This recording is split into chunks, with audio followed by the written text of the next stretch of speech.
Alright, so I want to talk today about how to get a better Panzer. Panzer Vulpaphyla is probably the most meta companion in the game right now, and it's for a very good reason. It can't die, but it also heals you constantly and has fantastic synergy with the synth set. But what I wanted to specifically talk about is this is the guy I'm always running with. He's my Panzer Prime. But reason being is the Panzers, or the Panzers and the predisites as well, have the ability when you make two of them in Deimos and you make genetic imprints of them and then you breed them together. They actually have, I don't know if it was intended or maybe it was sort of nod to the fact that like the infestation is like constantly evolving. But when you make them and then combine them, they end up combining and keeping their innate mutagens and antigens. So just a quick video. I made another one just before the video.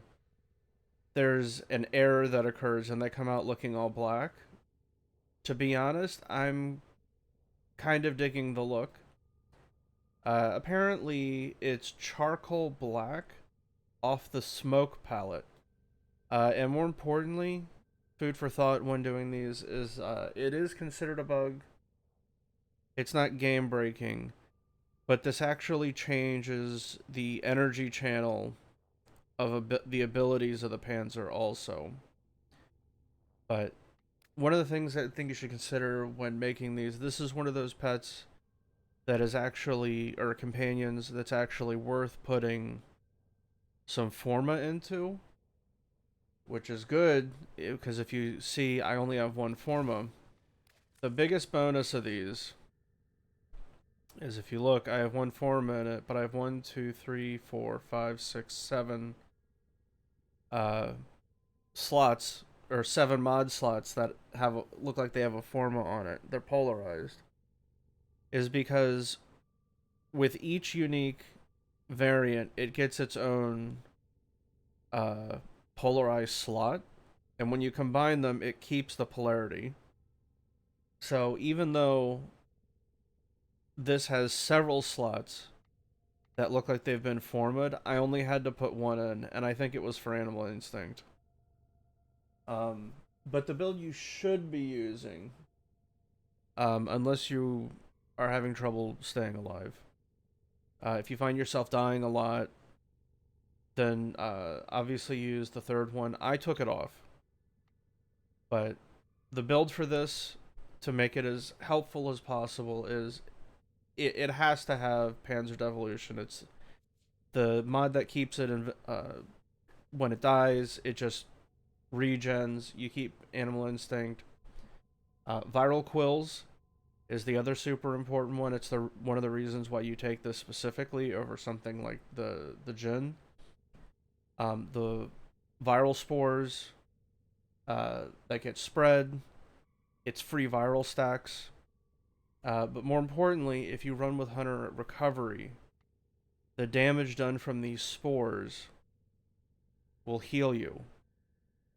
And the damage counts towards the synth fiber set.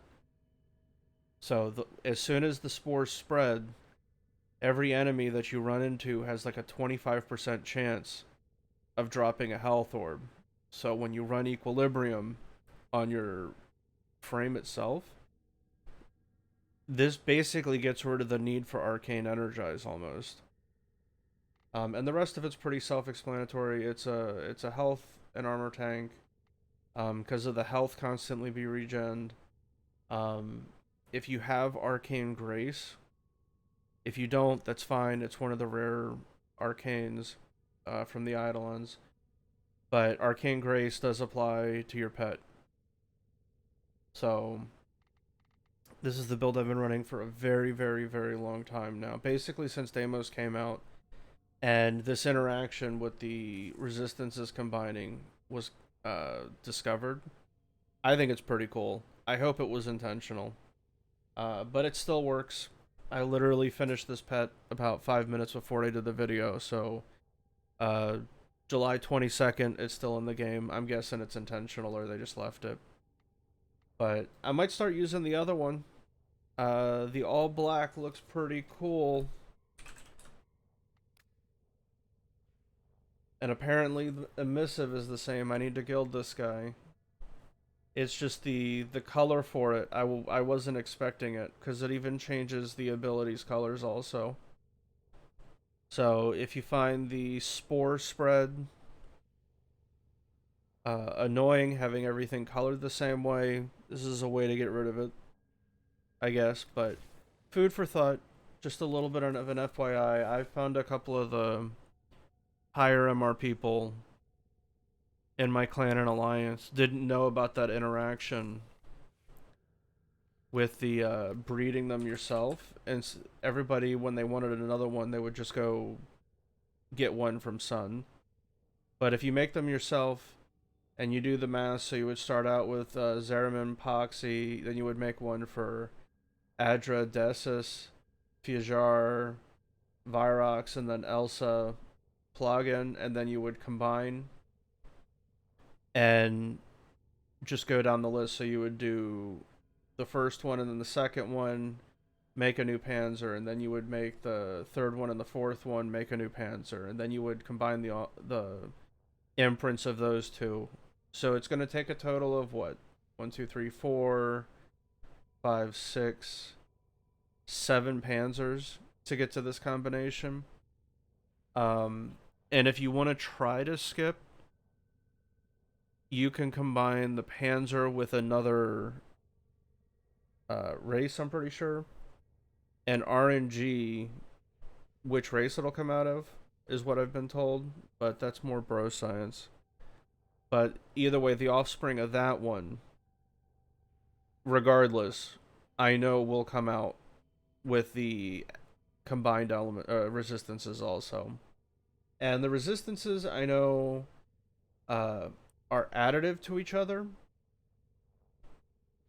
I forget what the actual armor type that this ends up having. It does pick one, and I'm pretty sure it ends up being ferrite. But it still gains the resistances of like the alloy armor resistance and whatnot. So you end up with 25% resistance effectively across the board. I think there's one for radiation. I think it ends up being plus 50 for alloy. But either way, this is a way to massively improve the survivability of your Panzer. Even in Steel Path, um, the only problem with the Spore build is if you stop attacking, because the Panzer is constantly dealing damage, any enemies that aren't immediately or aren't aggroed onto you will effectively immediately turn around and shoot the Panzer. So there's no, with like the Kavat's ability, it can't create like a clone and draw aggro or anything. But while the spores are up and you're spreading the spores, the recovery still works. Obviously, no quills can be cast. It'll shoot the smaller ones, but these are the ones that we need. But if you've seen my videos, thank you for returning. But if you're new, one of the ways that is incredibly effective for health tanking and also energy, but I like it for health also. If you're running like a 100 adrenaline build on like a health tank frame, is this ends up giving you in like survival missions. I I've gotten over 1,000 health a second. Like when I would do Garuda, this build is actually like super instrumental in my Garuda spam build.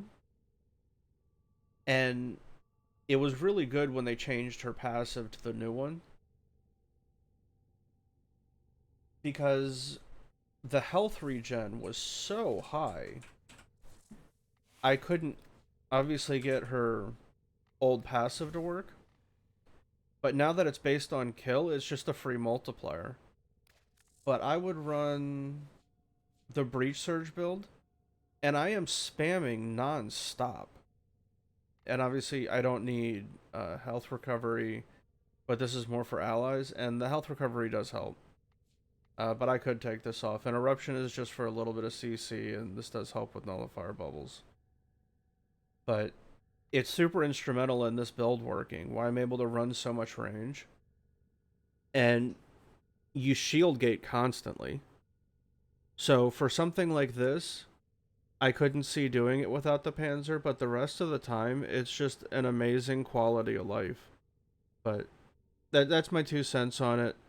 It's a little bit old information to those that mess around with breeding, but to a lot of the people in the clan and the alliance, this is brand new. If you're in my clan, I do give out blueprints of this, or copies of it. I make another trash Panzer. So the copies of the boosted Panzer do go further.